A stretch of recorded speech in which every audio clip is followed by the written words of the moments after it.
Baik, eee, selamat datang di materi PPh Badan. Kali ini kita akan membahas mengenai cara menghitung PPh Badan mulai tahun pajak 2020. Baik, kita akan mulai.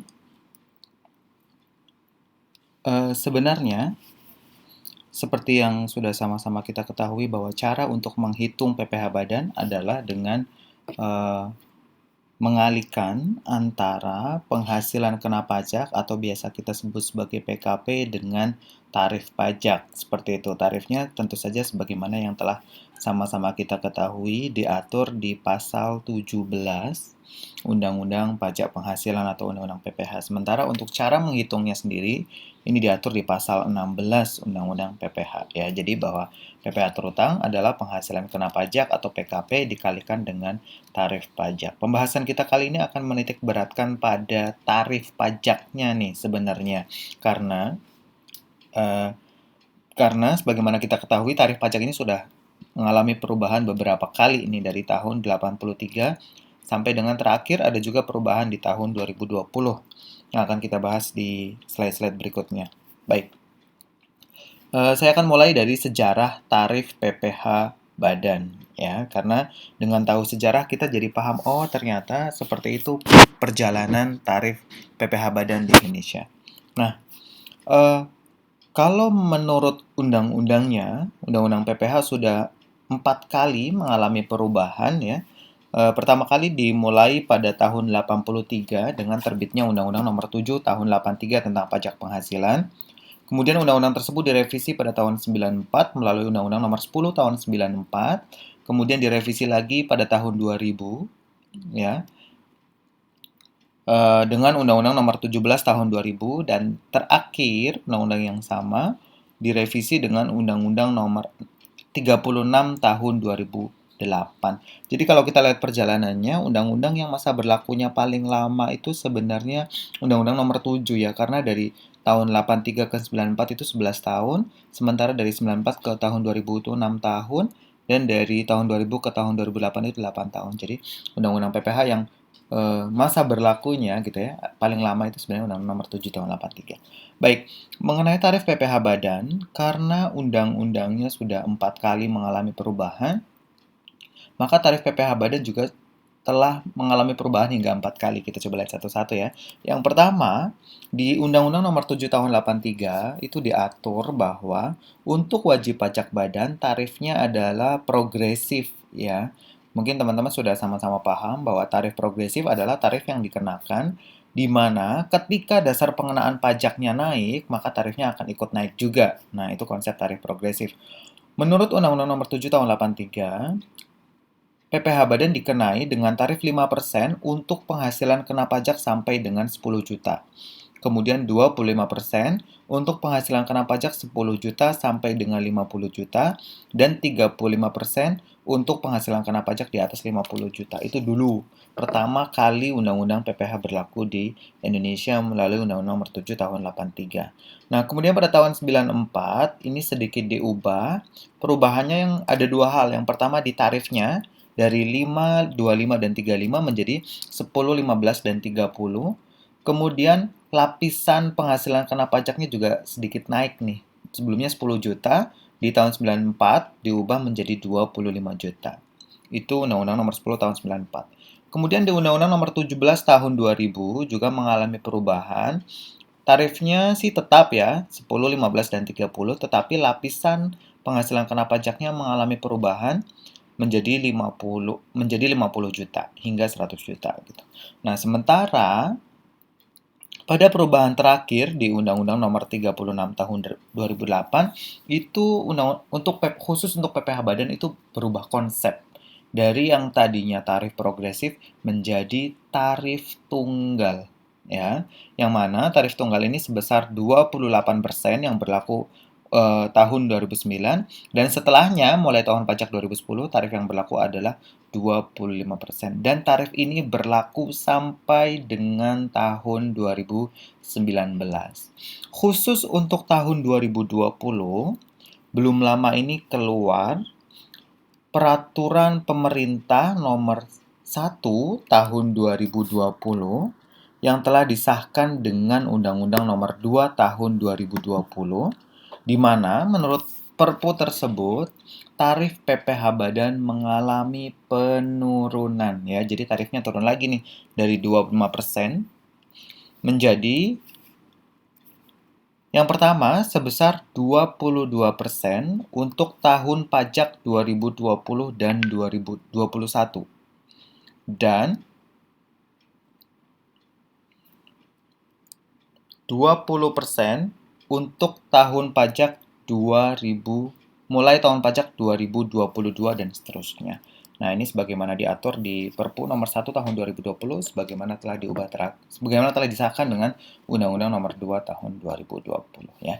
Jadi, sebenarnya dapat kita simpulkan bahwa tarif PPh Badan untuk yang berlaku tahun 2020 adalah 22%, sementara mulai tahun 2022 tarifnya menjadi 20%. Nah, selain tarif-tarif tersebut, ada juga pengaturan tarif lainnya nih. Yang pertama, ada pengurangan tarif sebesar 3% dari tarif yang seharusnya. Ini kalau kita lihat, untuk tahun 2020 dan 2021, ada pengurangan tarif sebesar 3%. Jadi, 22% dikurangi 3% menjadi 19%, atau 20% dikurangi 3% menjadi 17% mulai tahun pajak 2022. Bagi siapa? Bagi wajib pajak dalam negeri berbentuk perseroan terbatas atau PT dengan jumlah keseluruhan saham yang disetor dan diperdagangkan di Bursa Efek Indonesia paling sedikit 40% dan memenuhi persyaratan tertentu. Ya, ini sebenarnya di undang-undang lama juga sudah berlaku, cuma dulu pengurangannya 5%. Jadi kalau dulu untuk WP listing di bursa dengan sahamnya 40% diperdagangkan di Bursa Efek itu pengurangannya 5%. Jadi 25% dikurangi 5%. Tarifnya menjadi 20%, sorry. Sementara itu untuk ketentuan yang baru ini pengurangnya hanya 3% ya, karena tarifnya sendiri sudah mengalami penurunan. Kemudian ada tarif yang lainnya juga, itu sebagaimana diatur di pasal 31E Undang-Undang PPh. Pasal 31E Undang-Undang PPh ini sebenarnya salah satu fasilitas perpajakan yang bisa dimanfaatkan oleh siapa? Oleh wajib pajak badan dalam negeri yang memiliki peredaran bruto sampai dengan 50 miliar. Jadi kalau ada WP badan berbentuk apapun, PT, CV, firma gitu ya, dengan peredaran bruto sampai dengan 50 miliar, itu mendapatkan fasilitas pengurangan tarif sebesar 50%. Jadi kalau tarifnya tadinya 25%, dengan tarif ini menjadi 12,5%. Demikian juga kalau dengan undang-undang yang baru, kalau tarifnya 22%, maka dengan ketentuan ini menjadi 11%. Ya. Maka dengan fasilitas ini sebenarnya tarif PPh Badan itu makin sedikit gitu atau makin mengecil. Tetapi bagaimana mekanismenya nanti kita akan bahas di contoh-contoh kasus. Nah, dari hal-hal ketentuan tarif di atas, maka saya membuat skema pengenaan PPh Badan di Indonesia seperti ini. Yang pertama, untuk menentukan berapa sih pajak yang dikenakan kepada WP Badan, yang pertama kita lihat adalah berdasarkan pengenaan pajaknya, ya. Karena yang kita bicarakan di atas itu berlaku bagi wajib pajak yang tidak dikenai PPh final atau bersifat final. Karena kalau sudah dikenai PPh final ya sebenarnya tarif-tarif di atas tidak berlaku karena seperti sudah kita pahami bahwa salah satu ciri atau konsekuensi dari pengenaan PPh final adalah pajaknya dihitung dari penghasilan bruto, bukan lagi penghasilan neto. Sementara kalau kita berbicara PPh pasal 17, itu pengenaannya dari penghasilan neto. Nah, ketika suatu WP Badan dikenai PPh final atau bersifat final, maka ya pengenaan pajaknya sesuai dengan ketentuan tersebut, gitu lah ya. Itu yang pertama. Yang kedua, yang kita bicarakan dalam materi ini adalah ketika wajib pajak badan tidak dikenai PPh final atau bersifat final, yang harus kita lihat adalah peredaran brutonya atau omset ya. Jadi kita akan lihat apakah omsetnya di atas atau di bawah 50 miliar. Nah, ini ada yang salah nih harusnya. Yang di bawah ini adalah omset di atas ya atau lebih dari 50 miliar. Nah, untuk omsetnya di atas 50 miliar, baik saya Perbaiki dulu. Jadi untuk omset di atas 50 miliar,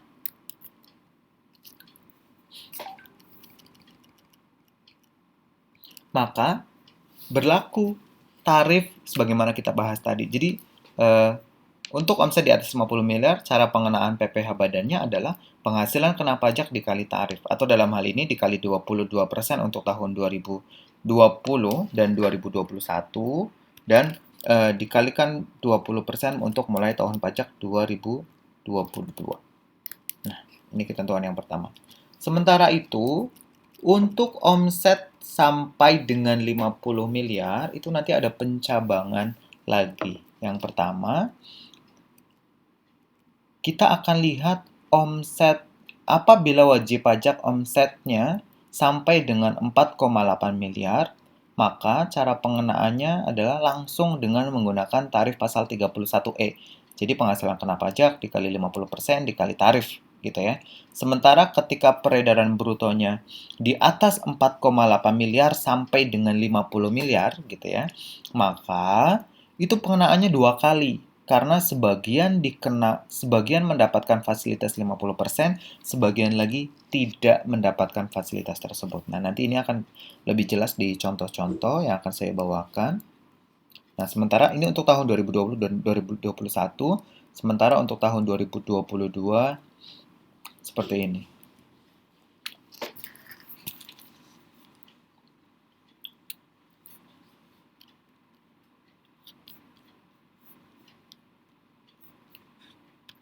Baik, kita akan langsung melihat contoh kasusnya. Yang pertama, untuk wajib pajak yang dikenai PPh final atau bersifat final. Apa sih yang dimaksud dengan PPh final atau bersifat final? PPh final itu artinya pajak yang dikenai secara langsung dari brutonya tanpa memperhatikan adanya biaya-biaya yang dikeluarkan wajib pajak untuk memperoleh penghasilan tersebut ya. Untuk PPh final sendiri contohnya ada PPh final atas jasa konstruksi, PPh final atas pengalihan hak atas tanah dan bangunan, PPh final atas sewa tanah dan atau bangunan. Jadi ketika wajib pajak badan bergerak di bidang-bidang tersebut, maka pengenaan pajaknya bersifat final. PPh-nya dikenai PPh final. Sementara untuk PPh bersifat final adalah PPh yang sebenarnya tidak final, tetapi dikenakan seolah-olah bersifat final ya. Contohnya pada pengenaan PP 46 tahun 2013 atau telah diubah terakhir dengan PP 23 tahun 2018 ya, di mana pajaknya dikenakan 0,5% dari peredaran bruto. Nah, ini contohnya. Yang pertama, PT Wijaya Berkarya merupakan pelaksana konstruksi dengan spesialisasi gudang di pelabuhan atau bandara. Jadi PT Wijaya Berkarya ini merupakan pelaksana konstruksi yang punya spesialisasi membangun gudang di area pelabuhan atau bandara. Pada tahun 2020, memiliki omset 56 miliar yang semuanya berasal dari jasa konstruksi, jadi tidak ada penghasilan lain, dan telah dikenai PPh final sesuai dengan ketentuan yang berlaku. Nah, dalam hal demikian maka pengenaan PPh badan atas Wijaya Berkarya ini murni atau semata-mata hanya berasal dari pengenaan PPh final tersebut. Yang kita bahas di atas tidak berlaku ya, karena semua penghasilan telah dikenai PPh final. Itu contoh yang pertama. Contoh yang kedua, PT ABC merupakan distributor kain yang memiliki toko di Blok A Tanah Abang, Jakarta Pusat. Peredaran usaha tahun 2019 sebesar 3 miliar dan pada tahun 2020 menghitung PPh-nya bersifat final sesuai ketentuan PP 23 2018 dengan tarif 0,5% dari omset ya. Jadi karena tahun 2019 omsetnya kurang dari 4,8 miliar, pada tahun 2020 PT ABC menghitung pajaknya dengan menggunakan tarif bersifat final sesuai dengan PP 23 sebesar 0,5%. Nah, dalam hal demikian, maka atas PT ABC ini sebenarnya tidak perlu menghitung pajak sesuai ketentuan di atas ya, karena sudah menggunakan ketentuan final. Ini contoh kasus yang pertama. Contoh kasus yang kedua, wajib pajak dikenai PPh dengan tarif umum, artinya bukan PPh final, dengan peredaran bruto kurang dari 4,8. Ya, jadi ini akan kita bahas. Jadi yang kita bahas contoh berikutnya adalah yang kalau di bagan yang ini. Ya, kita akan bahas yang ini. Contoh kasusnya, PT JKL merupakan manufaktur cat tembok yang memiliki pabrik di Cikarang. Pada tahun 2019, omsetnya mencapai 5 miliar rupiah. Ya, artinya pada tahun 2020 tidak menggunakan tarif PP 23 ya, karena sudah di atas 4,8 miliar. Pada tahun 2020 memiliki peredaran usaha 4 miliar dengan penghasilan kena pajak sebesar 1 miliar rupiah. Karena peredaran usahanya kurang dari 4,8 miliar rupiah, maka atas wajib pajak ini langsung menggunakan tarif fasilitas sesuai pasal 31E ya. Maka PPh terutangnya adalah 1% dikali 50% dikali 11%. Harusnya dikali 22% ya. Maksudnya adalah dikali 22% atau sebesar 11%. Sehingga PPh terutangnya adalah sebesar 110 juta rupiah. Ya. Karena penghasilan kena pajaknya adalah 1 miliar, fasilitasnya 50%, tarifnya 22%, sehingga PPh terutangnya adalah 110 juta rupiah. Contoh yang ketiga, ada wajib pajak badan dikenai tarif dengan tarif umum, peredaran brutonya di atas 4,8 miliar sampai dengan 50 miliar. Nah, ini sedikit rumit. Nah, contohnya seperti ini. PT MNO merupakan manufaktur pupuk yang memiliki pabrik di Karawang. Pada tahun 2019, omsetnya mencapai 32 miliar rupiah. Pada tahun 2020, memiliki peredaran usaha 30 miliar. Ya, jadi turun ya, bisa jadi karena COVID-19. Dengan penghasilan kena pajak sebesar 12 miliar. Ya. Jadi, peredaran brutonya 30 miliar. 30 miliar ini kan di atas 4,8 miliar, tapi kurang dari 50 miliar gitu ya. Dengan penghasilan kena pajak 12 miliar. Maka cara menghitung PPh terutangnya adalah kita akan bagi dua dulu nih PKP-nya. Dari PKP sebesar 12 miliar ini, sebagian akan kita cari yang mendapat fasilitas 50% dan sisanya adalah PKP yang tidak mendapatkan fasilitas. PKP yang mendapatkan fasilitas dihitung dengan cara memproporsikan 4,8 miliar rupiah dengan total omset. Ya, jadi 4,8 miliar dibagi total omset 30 miliar dikalikan dengan 12 miliar. 12 miliar ini adalah penghasilan kena pajaknya. Maka PKP yang mendapatkan fasilitas adalah 4,8 dibagi 30 dikali 12 miliar sama dengan 1 miliar 920 juta rupiah. Sementara PKP yang tidak mendapatkan fasilitas adalah sisanya. 12 miliar dikurangi 1920 itu 10 miliar 80 juta. Maka PPh terutangnya dihitung dengan cara, jadi PPh terutangnya kita hitung dua kali nih. Pertama kita kalikan tarif 11% atau yang mendapatkan fasilitas 50% dan selisihnya atau sisanya tarifnya tetap menggunakan tarif 22%. Maka PPh terutangnya adalah 1920 dikali 50% dikali 22%, ya ini yang mendapatkan fasilitas, ditambah dengan 10 miliar 80 juta dikalikan 22%. Ya, ini tarifnya tetap tarif sama. Sehingga besarnya PPh terutang sebesar 2 miliar 428 juta 800 ribu rupiah. Ya, jadi ada dua tahap. Yang pertama kita cari dulu penghasilan kena pajak yang mendapatkan fasilitas dan selisihnya adalah penghasilan kena pajak yang tidak mendapatkan fasilitas. Dan contoh terakhir, ketika ada wajib pajak badan dikenai PPh dengan tarif umum dan peredaran brutonya di atas 50 miliar. Ini cukup gampang karena ketika peredaran brutonya sudah di atas 50 miliar ya kita akan langsung kenakan tarifnya ya. Contohnya PT PKR merupakan manufaktur tekstil yang memiliki pabrik di Karawang. Pada tahun 2020 memiliki peredaran usaha 68 miliar dengan penghasilan kena pajak sebesar 24 miliar. Maka PPh terutangnya adalah langsung PKP 24 miliar kita kalikan 22%. sama dengan sebesar 5.280 juta rupiah. Nah, itu tadi kawan-kawan pembahasan mengenai tarif khusus PPh Badan yang berlaku di tahun 2020 ya. Sementara mulai tahun 2022 nanti tarifnya menjadi 20%. Saya menyediakan latihan soal yang bisa diklik di link di bawahnya. Nanti boleh dicoba dikerjakan.